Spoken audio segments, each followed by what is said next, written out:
할렐루야. 우리는 주님을 알기 원합니다. 주님을 더 알기 원합니다. 나를 믿는 자는 성경의 이름과 같이 그 배에서 생수의 강이 흘러나리라. 그 말씀과 같이 주님을 온전히 깨닫고 주의 말씀을 듣고 주님을 믿음으로 우리 가운데 흘러넘치는 은혜가, 기쁨이, 지와 회복이 충만하기를 소원합니다. 지난 시간 예수님은 우리에게 하나님 나라의 비유를 가르쳐 주셨습니다. 영적인 진리는 쉽게 전달되는 것이 아니기 때문에 그것을 우리에게 깨닫게 하시려고 예수님은 여러 가지 비유를 통해서 우리에게 가르쳐 주셨지요.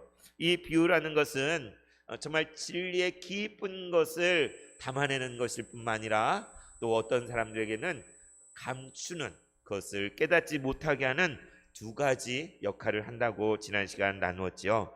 그래서 예수님이 하시는 이 비유는 기계적인 어떤 방식이 아니라 그냥 A는 B, B는 C 뭐 이런 식이 아니라 참으로 놀랍고 참신하고 창조적이고 그 안에 참된 진리를 포함하고 있는, 진리를 드러내는 그러한 비유인 것을 우리는 알 수가 있습니다. 예수님은 이 비유를 전하시고 들을 귀 있는 자는 들으라 라고 말씀하셨어요. 들을 귀 있는 자는 들으라. 진실로 우리 모두가 주의 말씀을 들을 때 그 말씀을 깨닫는 그런 모든 우리 성도들 되시길 진심으로 축원합니다. 그래서 오늘 이어지는 마가복음 4장 10절에서 20절 말씀은 예수님께서 지난 시간 씨 뿌리는 비유, 씨 뿌리는 땅의 비유를 하셨는데 그 비유에 대해서 제자들이 잘 깨닫지 못했어요. 그래서 예수님 이게 무슨 뜻입니까? 라고 물었을 때에 그것을 풀이해 주시는 내용이 오늘 마가복음 4장 10절에서 20절입니다. 예수님은 단 한마디도 그냥 의미 없이 시시껄렁한 이야기를 하시는 분이 아니에요. 우리는 그냥 헛소리도 하고 그냥 시시껄렁한 이야기를 하는 그러한 연약함을 가지고 있지만 예수님은 하나님의 아들로 이 땅에 오셔서 어떤 말씀하시든 어떤 이야기를 하시든 어떤 비유를 하시든 가운데 깊은 진리를, 하나님 나라의 비밀을 포함하고 있는 것이죠. 그래서 오늘 제자들이 예수님께 그것을 물을 때에 예수님께서 그 비유의 내용들을 풀이해 주십니다. 여러분, 이 씨 뿌리는 땅의 비유를 여러분 이제까지 살아오면서 얼마나 많이 들으셨습니까? 수없이 많이 들었죠. 성경학교 때부터, 교회학교 때부터 여러분 수없이 설교를 듣고 또 읽고 마음에 새기고, 그래서 어쩌면 우리가 너무나 잘 아는 말씀, 성경 말씀 다 그렇잖아요.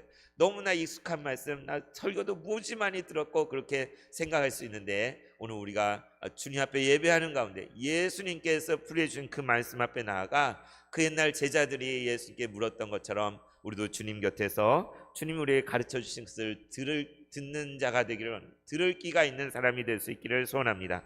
제자들과 함께 오늘 예수님 앞에 나아가는 시간이 될 수 있기를 원합니다.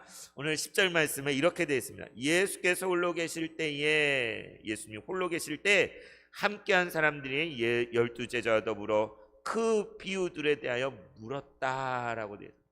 지금 예수님 어디 계세요? 혼자 계셔, 홀로 계셔. 여러분, 우리가 말씀을 지금까지 보면서 예수님은 혼자 계시는 시간이 많았습니까? 혼자 계시지 못하는 시간이 많았습니까? 혼자 못 계시는 시간이 훨씬 많았죠, 그죠?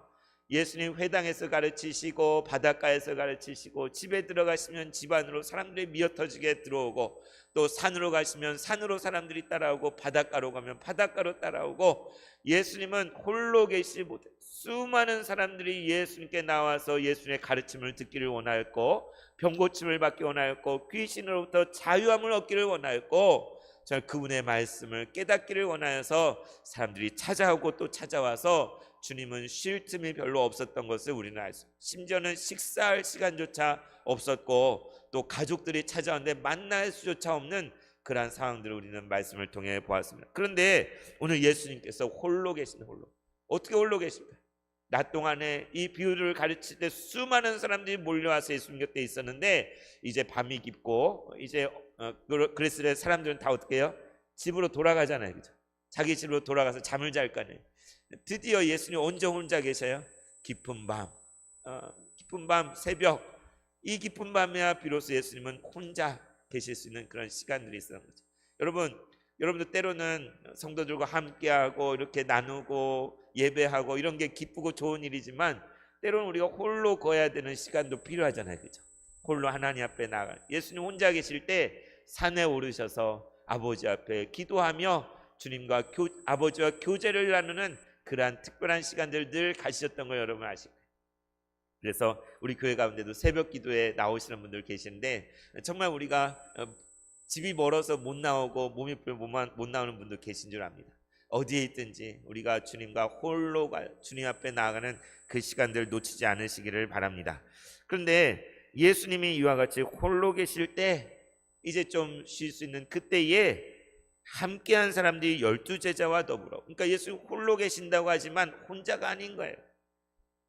한순간도 예수님 혼자 거하시는 그 깊은 밤에도 그곳에는 12제자가 함께 있었고, 그 12제자뿐만이 아니라 주님 곁을 떠나기 싫어하는, 나는 12제자는 아니지만 주님이 뭘 하시는지 무슨 말씀 다 듣고 싶고 알고 싶고 그분을 보고 싶고 깨닫고 싶어 해서 그 곁에 머물고자 하는 사람들이 여럿이 있었다는 거예요.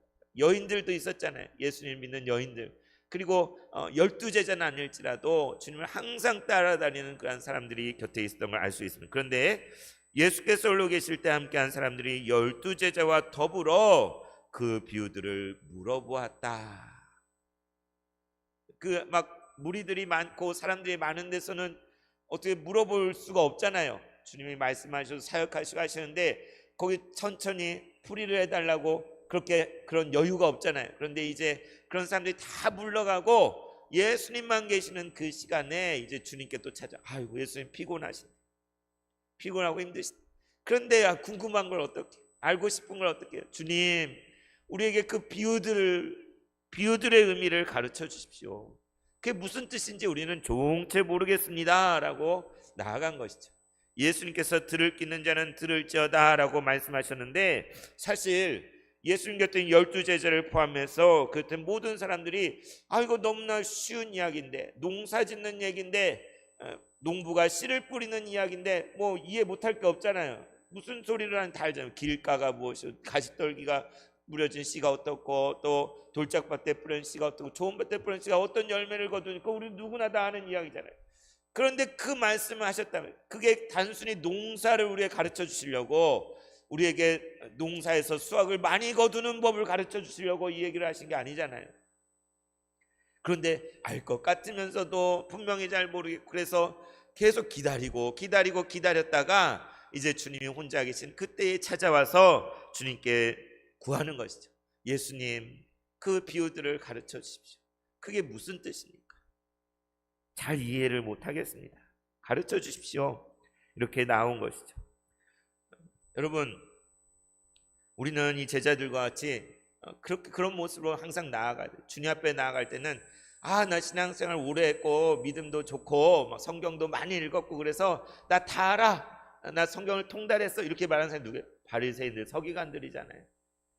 그 사람들은 예수님이 필요하지 않았어요. 예수님 말씀을 들을 필요가 없었어요. 오히려 꼬투리를 잡으려고 예수님 말씀을 들었어요. 그러나 여러분, 진정으로 간구하는 마음, 겸손한 마음, 그분의 말씀을 듣기를 이해하기를 원하는 자들은 자신을 낮추며 주님 말씀하옵소서, 내가 듣겠습니다. 주님 가르쳐 주옵소서, 깨닫게 하여 주옵소서 구하며 나아가는 것이죠. 제자들이 왜 이것을 이해 못했을까? 오늘 오순절 성령 강림 주자, 성령이 하지만 그들은, 우리가 아까 성시교도 갈 때도 우리가 고백한 것이 무엇입니까? 오직 하나님이 성령으로 이것을 우리에게 보이셨으니 성령은 모든 것 곧 하나님의 깊은 것까지도 통달하시느니라. 보혜사 곧 아버지께서 내 이름을 보내실 성령, 그가 너에게 모든 것을 가르치고 내가 너에게 말한 모든 것을 생각나게 하실 것이다. 우리 예수님 말씀하셨어요. 그런데 아직 제자들은 그걸 모르는 거예요. 그래서 예수님 곁에 있고 예수님 말씀을 들어도 다 제대로 이해하기가 어려운 거죠. 그래서 예수님께 정말 우리에게 가르쳐 주십시오, 깨닫게 해주십시오 하고 물으며 나간 것이죠. 그때 예수님 11절 12절과 같이 답하십니다. 하나님 나라의 비밀을 너희에게 주었다. 뭐라고요? 하나님 나라의 비밀이 있다는 거예요. 그냥 하나님 나라는 아무에게만 주어지는 것이 아니라 비밀, 이건 영어로 시크릿이라기보다는 신비, 위스테리온, 우리가 전에도 나눴었지만 이 신비예요. 하나님 나라의 신비가 있어요. 보일 듯 하면서도 가려져 있고 가려져 있으면서도 드러나는 비밀이 있는 거예요. 하나님 나라 이 비밀이 있는데 이것을 너희에게는 주었다. 너희에게 주어졌다라고 말해요. 바로 여기 주님을 믿음으로 나온 예배자는 저와 여러분에게 예수님께서 말씀하고 계십니다. 하나님 나라의 비밀을 너희에게 내가 주었다. 하나님 나라의 놀라운 비밀을 내가 감추지 않고 계시로 너희에게 허락하고 너희에게 선물로 주었다라고 말씀하고 계신 것입니다. 얼마나 감사한 일입니까? 우리가 아무리 스스로 알고자 해도 알 수 없는 그 놀라운 비밀을 예수님은 제자들에게 그리고 오늘 주님을 따르는 우리 모두에게 허락하시고 주신다는 것입니다. 그런데 반대로 외인들에게는 외인들은 누굴까요? 예수님을 거부하는 사람, 예수님을 거절하고 복음을 듣지 않는 사람, 복음으로부터 돌이킨 사람, 굳은 마음으로 그 옛날 애굽의 바로 왕과 같이 강팍한 마음으로 하나님의 말씀을 듣지 않고 고집을 부리는 그러한 사람들에게는 어떻게 한다고요? 보기는 보아도 알지 못하며 듣기는 들어도 깨닫지 못하게 하여 돌이켜 죄 사함을 얻지 못하게 하려 함이라. 뭐라고요? 분명히 보고 있는데도 보질 못한, 듣고 있는데도 듣지를 못한다는 거예요. 뭐예요? 눈뜬 장님이잖아요. 그죠? 눈뜬 장님. 여러분, 우리가 다 보잖아요. 그죠? 다 듣고 있잖아요.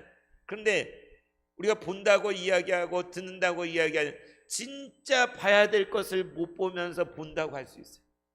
진짜 들어야 될 그 음성을 못 듣고 듣고 있다고 말할 수 있어요. 저 자녀들 또는 가정 안에서 이렇게 보면, 이렇게 부모가 이렇게 자녀에게 무슨 이야기를 하면 아이들이 이걸 정말 제대로 듣고 있나 싶을 때가 있어요. 듣고 있죠, 지금 말하는 걸. 그런데 못 듣고 있는 것 같아요. 뭘 말하는지 못 알아듣는 것 같은, 여러분도 그런 때 있지 않습니까? 정말 내가 이것을 말하고 싶어 이야기하는데 상대방이 다 알았다고 들었다고 그러는데 엉뚱하게 반응하는 거예요. 나는 이것을 전달했는데 그것을 알아먹지를 못할 때 우리 답답하잖아요. 그죠? 정말 속 터져. 내 말귀를 못 알아듣냐고 막 그럴 때 있잖아요.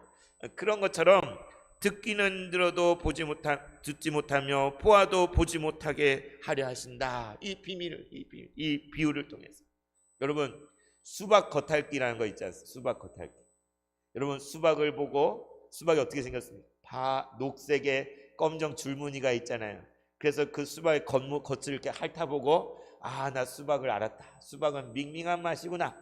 나 수박에 대해 나한테 다 물어봐. 나 수박에 대해 너무 잘 알아. 이렇게 내가 다 봤어. 내가 다 알아. 그렇게 아는 겁니까? 아니잖아요.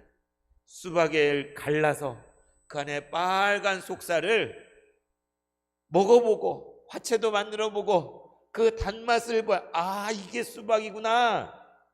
이게 진짜 아는 거잖아요. 진짜 이게 수박을 아는 사람이에요. 근데 장님이 코끼리 뒷다리 잡듯이 그냥 수박의 겉에만 핥아보고 나 수박 맛봤는데 별로 맛이 없더라. 이게 아는 거예요? 아니잖아요. 그죠? 그런 것처럼 하나님 나라의 비밀이 비유를 통해서 우리에게 주어지는데, 어떤 사람들에게는 그것이 깨달아지고 그 뜻을 진리 가운데로 인도함을 받지만, 어떤 사람들은 그것을 들어도 뭔 소리인지 모른다는 거예요. 보아도 무엇을 보고, 예수님을 보고도 하나님의 아들이신 걸 모르잖아요. 사람들이 지금도 세상에 많은 사람들이 예수님을 못 알아보잖아요. 여러분은 예수님을 구주요 하나님의 아들이신 걸 고백하고 있잖아요. 우리는 보고 있는 거예요. 우리는 정말 보아야 될 것을 보고 들어야 될 것을 듣고 있는 사람들이기 때문인 것이죠. 그래서 이 보고 듣는 것은 세상에서 학식이 많고 학위가 많고 교수고 높은 지위에 있고 많은 경험을 했다고 보고 들을 수 있는 게 아니에요. 오히려 가방끈이 제일 짧고 배운 것도 없고 무식하고 어린아이 같을지라도 하나님께서 역사하시면 보게 되고 듣게 되는 줄로 믿습니다. 이게 은혜인 거예요. 우리가 세상의 잣대, 세상의 어떤 그런 교육이나 그런 잣대를 가지고 예수를 믿을 수 있다면 우리 가운데 제대로 그것을 통과할 사람이 몇이나 있겠습니까? 저를 포함해서. 그런데 오직 은혜로, 성령의 역사로 우리에게 들려지고 보여지는 것이에요. 그래서 어떤 사람들에게는 이것을 아무리 가르쳐줘도 못 알아듣는, 아무리 들려주어도 깨닫지 못하는 거예요. 죄사함을 얻지 못하는, 멸망에 빠지게 되는 걸 보게 됩니다. 그래서 13절에 또 이르시되 너희가 이 비유를 알지 못할지 어떻게 모든 비유를 알겠느냐. 그래서 안타까움 가운데 말씀. 너희가 이 비유를 알지 못하고, 그러니까 이걸 모르면 안 된다는 거죠. 이걸 깨닫지 못하면 안 된다는 거예요. 어떻게 다른 더 많은 비유들, 예수님 말씀하는 그 모든 것을 너희가 할 수 있겠느냐. 우리에게 깨닫기를 원하시는 주님의 마음을 알 수 있습니다. 이제 14절에서 20절까지 이 씨 뿌린 자의 비유를 예수님이 어떻게 설명하시는지 우리가 볼 수가 있죠. 예수님 말씀하십니다. 뿌리는 자는 뭐를 뿌린다고요? 말씀을 뿌리는 것이라.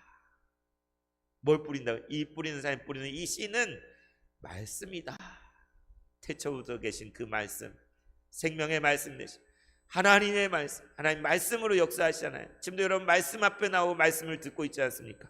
이 뿌리는 자는 뭘 뿌린다? 말씀을 뿌리고 있다는 거예요. 그냥 벽실을 뿌리거나 다른 걸 뿌린 게 아니라 하나님의 말씀을 뿌리고 있는데, 그 말은 무슨 얘기입니까? 이 뿌리는 행위는 뭐냐면 말씀을 전하는 것이죠. 하나님의 말씀을 다른 사람에게 전달하고 증거하는 것, 이게 뿌리는 거잖아요. 그러면 뿌리는 자는 누구예요? 궁극적으로는 하나님이시고 또 지금 말씀하신 예수님이시지만, 우리도 이 하나님의 말씀을 받아서 다른 사람에게 전한다면 우리도 다 뿌리는 자고, 하나님의 말씀을 다른 누군가에, 가족에게, 이웃에게, 친구에게 이 생명의 도를 증거하고 전한다면 우리도 이 씨 뿌리는 사람이 되는 거예요. 지난주에 우리 청년들이 서울대 입구에 나가서 열심히 복음을 전했는데 얼마나 감사한지 몰라요. 그 사진들이 얼마나 감격적인지 몰라요. 우리 청년들이 지난주에 씨를 뿌렸어요. 하나님 말씀을 뿌렸어요. 우리도 삶 속에서 하나님 말씀을 뿌릴 수 있어요. 근데 뿌리는 자는 그냥 심심해서 뿌리나요?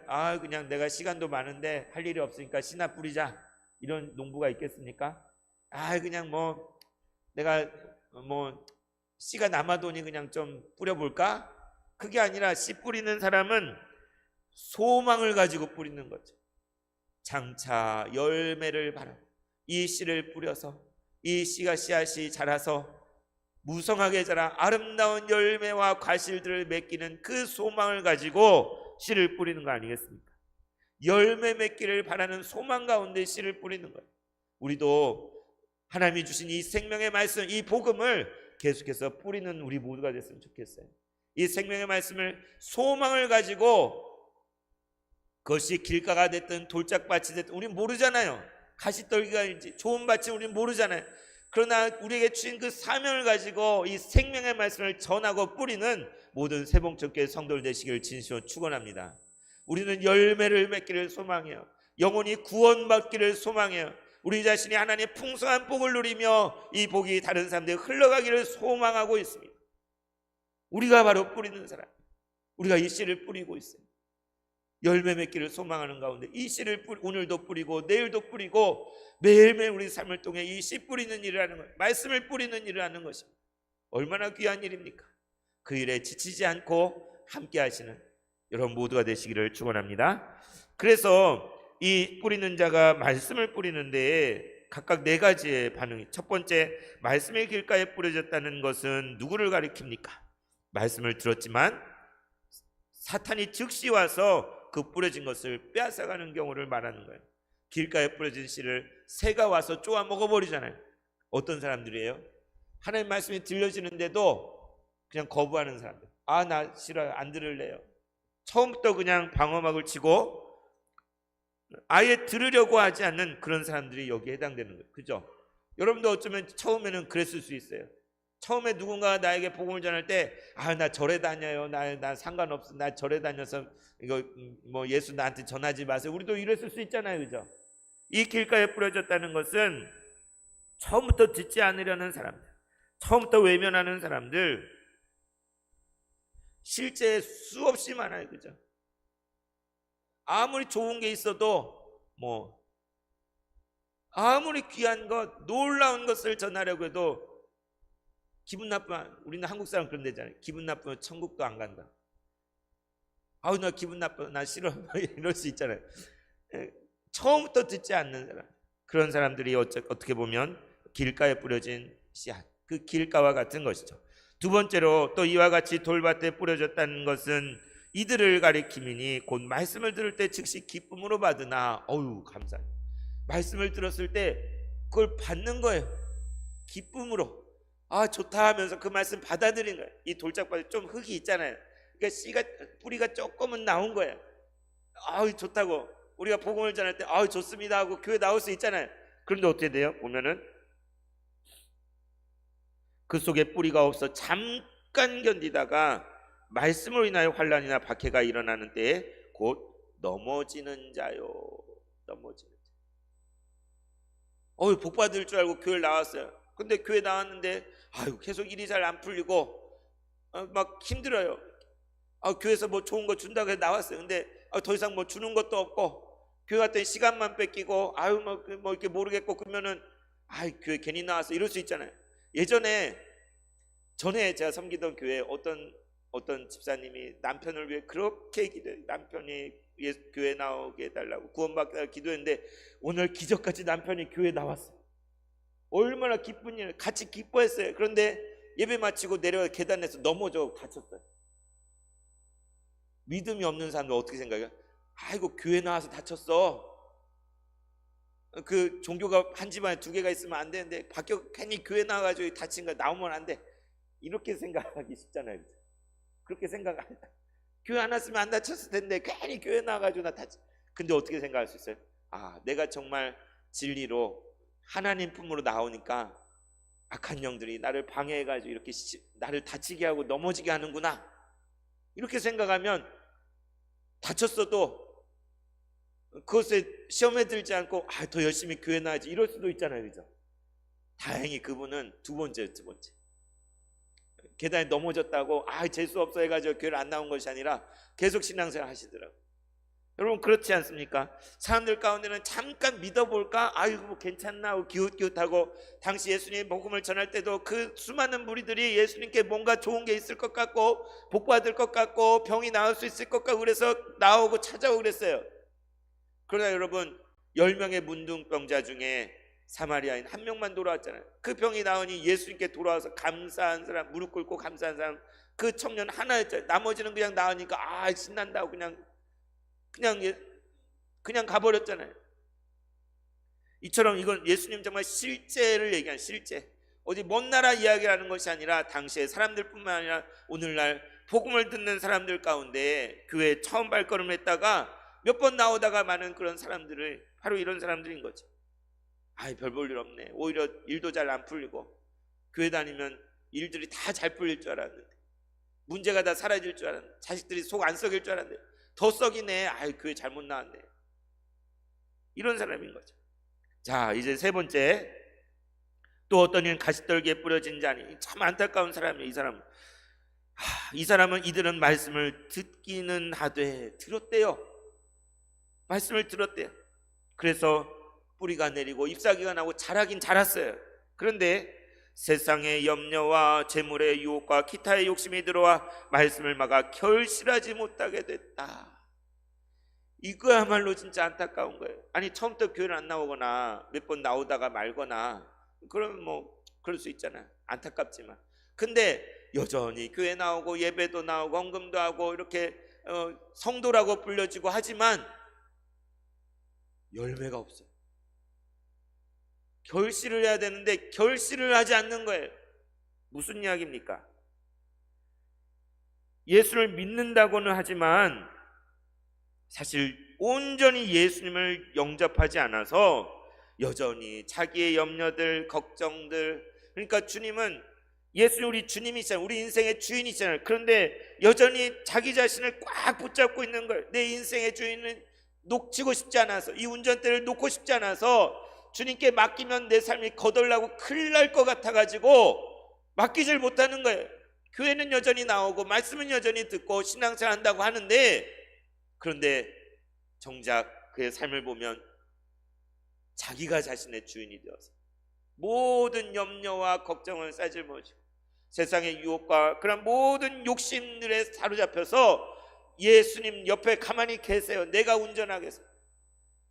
예수님을 꽂아 놓은 보릿자루처럼 취급하고 부적처럼 취급하고 여전히 자기 인생을 자기 멋대로 하려고 하는 그러한 사람은 열매를 맺지 못해요. 이거야말로 안타까운 거예요. 여러분, 우리 자신은 어떻습니까? 여러분은 여러분 인생의 주도권을 주님께 내어드렸습니까? 아니면 여전히 여러분 자신이 여러분 삶의 주인이 되어서 내 삶을 내 생각대로, 내 계획과 내 뜻대로 행하려고 하십니까? 여전히 주님께 맡겨드리는 것이 불안하고 두렵지는 않습니까?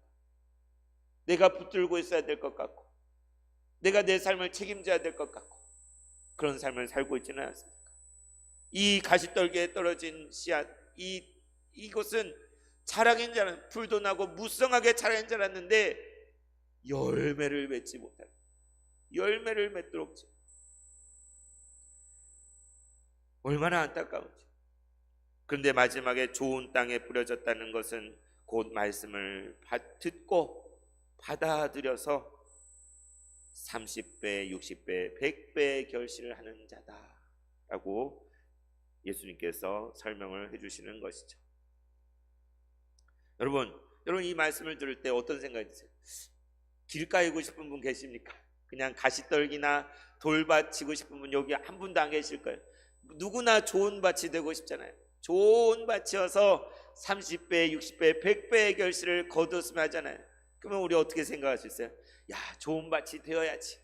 내가 좋은 밭이 되면 30배, 60배, 100배의 결실을 거두니 하나님 말씀 열심히 듣고 좋은 밭이 돼야지 라고 이렇게 생각할 수 있어요. 충분히 가능한 생각이죠. 일리가 있는 것이에요. 그런데 여러분, 제가 질문하겠습니다.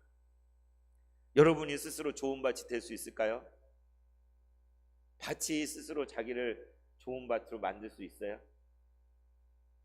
뭐 조금 우리가 스스로 애써가지고 돌도 좀 골라내고 가시나무도 좀 쳐내고 애를 쓸 수는 있겠지만 그냥 밭은 밭인 거예요. 우리 스스로 우리 자신을 좋은 밭으로 만들 수 있느냐, 한번 용을 써보십시오. 애를 써보십시오. 그러나 우리 스스로 내가 좋은 밭이 되는 것은 쉽지가 않아요. 어쩌면 수많은 바리새인들, 서기관들, 율법주의자들이 자기의 행실로, 자기의 지식으로 좋은 밭이 되려고 무던히도 애를 썼는지도 모르겠어요. 그러나 좋은 밭이 되는 것은 오직 하나님의 은혜로 되는 것입니다. 예수님 말씀하셨어요. 그 열매로 그 나무를 안다. 포도가 열리면 포도나무요, 무화과가 열리면 무화과 나무인 거예요. 여러분, 생긴 게 무화과 나무같이 생겼는데 거기서 포도 열매가 맺혀요. 그건 포도나무입니까? 무화과 나무입니까? 포도나무예요. 포도나무. 포도가 맺혔잖아요. 그건 포도나무인 거예요. 열매로 그 나무를 아는 거예요. 그래서 우리가 좋은 밭이 되어서 30배, 60배, 100배의 결실을 거두는 게 아니라 그 인생을 통하여 30배, 60배, 100배의 결실을 거두고 있으면 그 사람은 좋은 밭이에요. 여러분의 삶을 통해서 사랑의 열매, 인내의 열매, 감사의 열매, 섬김의 열매, 생명의 열매, 그 풍성한 열매들을 맺는 삶을 여러분이 살고 있다면 여러분은 이미 좋은 밭인 거예요. 이해가십니까?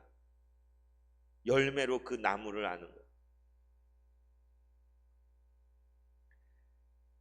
그래서 이 말을 자칫 우리가 운명 결정론으로 생각해요. 그냥 이미 다 정해져 버렸는데, 뭐 좋은 밭도 정해져 있고 돌짝밭도 정해져 있고 뭐 가시떨기도 정해져 있으면 우리가 뭐 애쓸 게 없네, 노력할 게 없네, 그냥 다 정해져 있는 거네.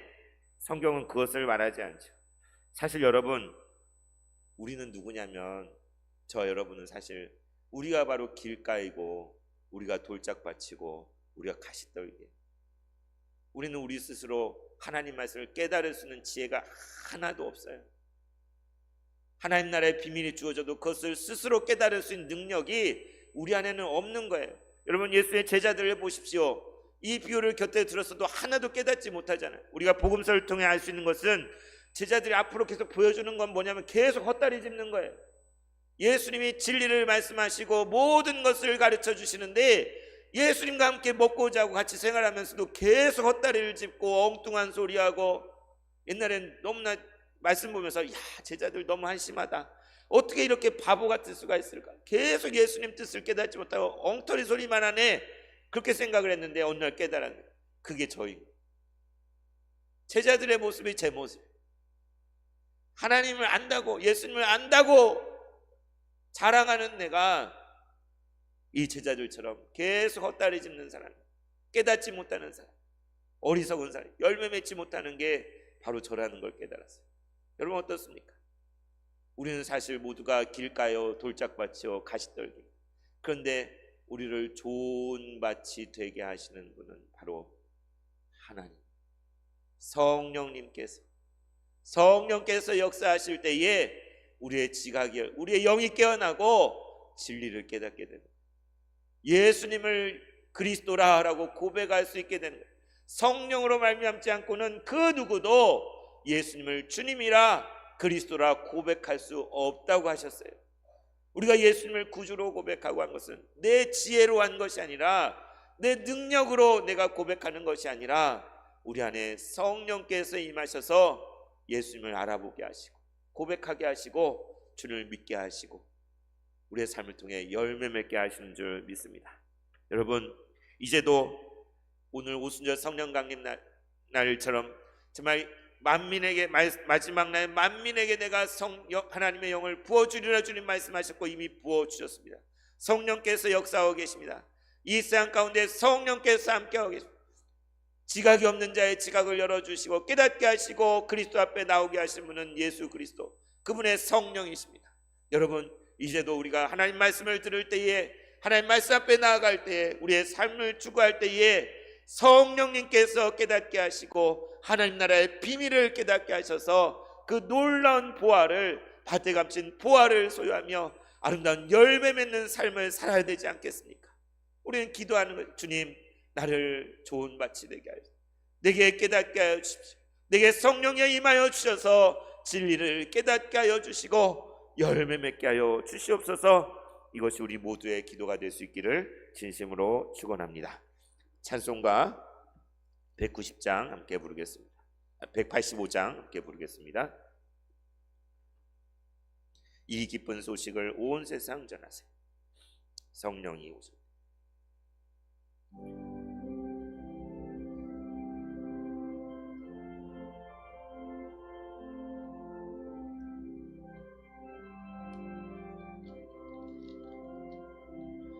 이 기쁜 소식을 온 세상 전하세. 큰 환난 고통을 당하는 자에게 주 믿는 성도들 나 전할 소식은 성령이 오셨네. 성령이 오셨네. 성령이 오셨네. 성령이 오셨네.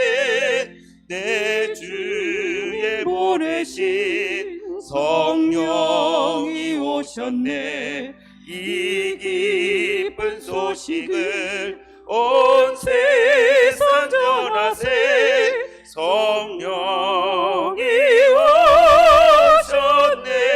만왕의 왕께서, 만왕의 왕께서 저 사로잡힌 자 구원하시고 잠자유 주셨네. 승리의 노래가, 승리의 노래가 온 성에 들리리. 성령이 오셨네. 아멘. 성령이 오셨네. 성령이 오셨네. 성령이 오셨네. 내 주님 보내신 성령이 오셨네. 이 기쁜 소식을 온 세상 전하세. 성령이 오셨네. 한없는 사랑과 그 크신 은혜를 늘 의심하면서 안 믿는 자에게 내 작은 입으로 늘 증언하리니. 성령이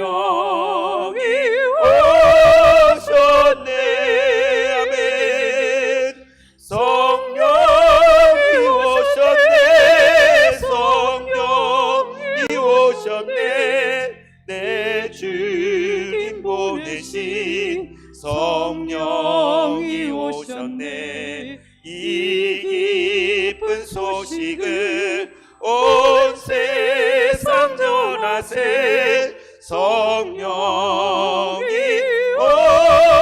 오셨네.